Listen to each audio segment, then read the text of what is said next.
La aventura del estudiante alemán, Washington Irving. Una noche de tormenta durante la agitada época de la Revolución Francesa, a altas horas de la noche, un joven alemán regresaba a su alojamiento, cruzando la parte antigua de París.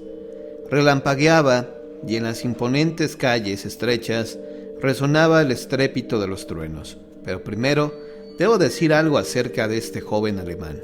Gottfried Wolfgang era un joven de buena familia. Durante algunos años había estudiado en la Universidad de Gotinga. Pero como tenía un espíritu entusiasta y era un visionario, se dedicó a esas extrañas doctrinas especulativas que durante tanto tiempo han fascinado a los estudiantes alemanes. Su vida retirada, su intensa dedicación y la rara naturaleza de sus estudios produjeron un extraño efecto sobre su cuerpo y espíritu. Su salud se resintió y su imaginación enfermó. Se entregó a fantásticas especulaciones acerca de la esencia del espíritu, hasta que se encerró en un mundo ideal que construyó a su alrededor. Se imaginaba, sin que sepa cómo ni por qué, que sobre él pesaba una influencia diabólica, que un genio o espíritu maligno buscaba posesionarse de él y perderlo. El peso de esta idea produjo sobre su temperamento melancólico los resultados más sombríos.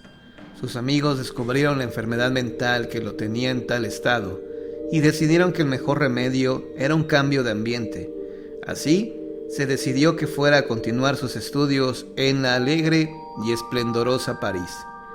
Wolfgang llegó a París cuando recién empezaba la revolución. El delirio popular capturó de inmediato su entusiasmo y se dejó dominar por las teorías políticas y filosóficas de la época. Pero las escenas sangrientas que siguieron sacudieron su naturaleza sensible y, asqueado con la sociedad y el mundo, se aisló aún más. Lo hizo en un apartamento solitario en el Quartier Latin, el barrio de los estudiantes. Ahí, en una oscura calleja, no lejos de los austeros muros de la Sorbona, continuó sus estudios favoritos. A veces pasaba horas enteras en las grandes. En cierta forma era como un ave de rapiña que se alimentaba en la fosa de la literatura decadente. Aunque Wolfgang era un solitario, tenía un temperamento ardiente que durante mucho tiempo solo actuaba sobre su mente. Era demasiado tímido e ignorante del mundo para hacer proposiciones a las mujeres hermosas, aunque era un apasionado admirador de la belleza femenina. Y en su solitaria habitación a menudo soñaba con formas y rostros que había visto. Durante uno de estos sueños su mente excitada le produjo un extraño efecto. Era un rostro femenino de extraordinaria belleza. Tan poderosa fue la impresión recibida que una y otra vez soñó con él. De día perseguía sus pensamientos y de noche sus sueños. En suma, se enamoró apasionadamente de esta sombra. Tal era Gottfried Wolfgang y tal su estado en la época a que me refiero.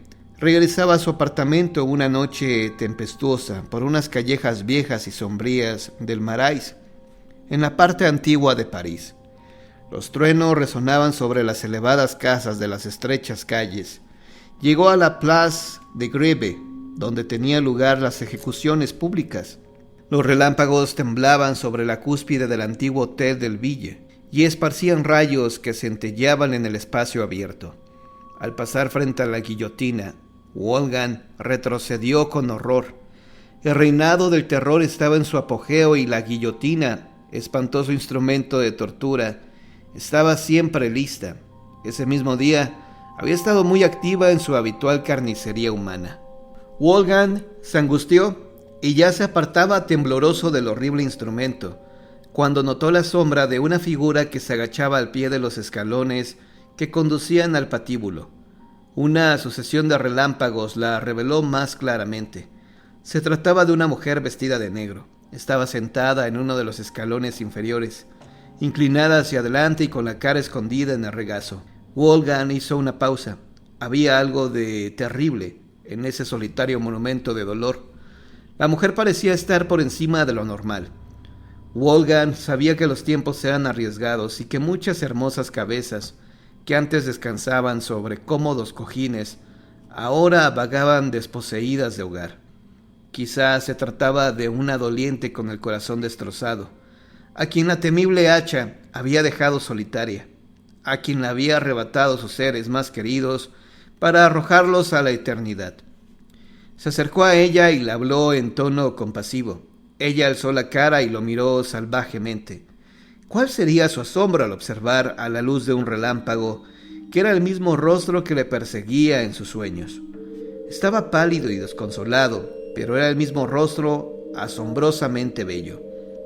Tembloroso y dominado por emociones opuestas, Wolfgang se acercó de nuevo a ella.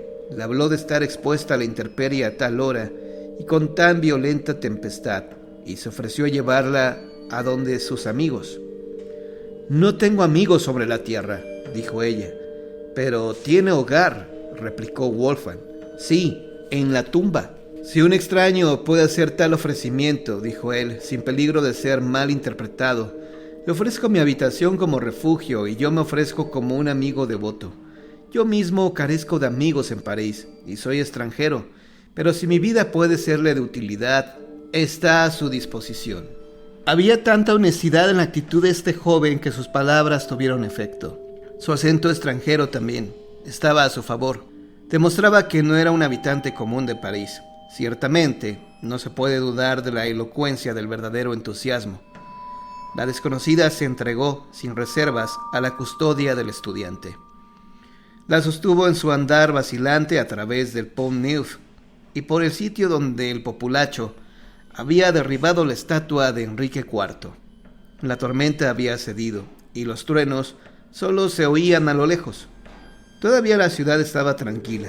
El gran volcán de pasiones humanas dormitaba, mientras de nuevo recobraba fuerzas para la explosión del día siguiente. El estudiante llevó a la mujer hasta el sucio hotel donde habitaba. La vieja portera se sorprendió ante el extraño espectáculo. Wolfgang en compañía femenina. Al entrar en el apartamento por primera vez, el estudiante se sonrojó de ver la pobreza de su habitación. No tenía sino una alcoba, un salón pasado de moda, densamente tallado y fantásticamente amueblado, con los restos de una antigua magnificencia, porque era uno de esos hoteles en el barrio de Luxemburgo que antes perteneciera a la nobleza. Estaba cargado de libros y papeles. Una vez que Wolfgang hubo encendido una luz y contemplado a la desconocida, más que antes se extasió con su belleza. Su rostro era pálido, pero de una deslumbrante belleza, que resaltaba por la exuberancia de su brillante cabello, que colgaba como en un racimo a su alrededor. Sus ojos eran grandes y fulgentes y tenían una expresión casi salvaje. Hasta donde su vestido negro permitía observar su figura, esta era casi perfecta. Su apariencia general era en extremo impresionante. Lo único que parecía un adorno era una ancha banda negra que llevaba en el cuello y que estaba adornada con diamantes. Para el estudiante comenzó la preocupación de cómo ayudar a aquel ser que se había entregado a su custodia. Pensó en dejarle su habitación y buscar alojamiento en otra parte, pero estaba tan fascinado por sus encantos que no podía apartarse de ella. Sus modales también eran extraños. Dejó de hablar de la guillotina. Su pesar había desaparecido. Con sus atenciones, el estudiante se había ganado su confianza y aparentemente su corazón. Evidentemente, ella también tenía un espíritu entusiasta como él, y las personas así se entienden prontamente. En el apasionamiento del momento, Wolfgang le confesó su amor, le contó sus misteriosos sueños y de cómo ella se había adueñado de su corazón aún antes de que la hubiera conocido. Ella quedó extrañamente impresionada por esta declaración y accedió a reconocer que se había sentido impulsada hacia él. Era la época de las teorías desenfrenadas y de las acciones impetuosas. Entre los disparates de los viejos tiempos se empezaban a considerar las formas y ceremonias del matrimonio. Los acuerdos sociales estaban de moda. Wolfgang era teórico en demasía para no dejarse tentar por las teorías liberales de su época. «¿Por qué separarnos?», dijo él. «Nuestros corazones se han unido ante los ojos de la razón. ¿Qué necesidad hay de formas sórdidas para unir las almas?». La desconocida escuchaba con atención. Evidentemente había aprendido en la misma escuela. No tiene usted ni hogar ni familia, prosiguió él. Permítame ser todo. Si las formas son necesarias, las respetaremos. Aquí está mi mano. La entrego a usted para siempre. ¿Para siempre?, preguntó la desconocida con solemnidad. ¡Para siempre!, repitió Wolfgang. La desconocida apretó la mano extendida y murmuró: «Entonces soy suya».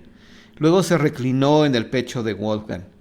A la mañana siguiente el estudiante dejó a su esposa durmiendo y salió en busca de un apartamento más grande y apropiado para su nuevo estado.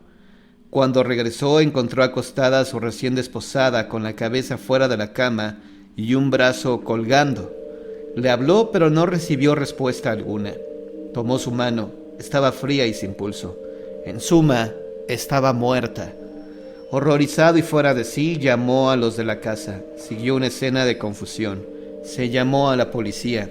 El oficial de policía entró en la habitación y retrocedió al observar el cuerpo. «¡Cielos!», exclamó. «¿Cómo llegó esta mujer aquí?». «¿Qué sabe usted de ella?», preguntó ansiosamente Wolfgang. «Ayer fue guillotinada». Se acercó, deshizo el nudo del collar negro que tenía el cadáver y la cabeza rodó por el suelo. El estudiante perdió el control de sí mismo. «¡Es cosa del demonio!», lloraba. «Estoy perdido para siempre».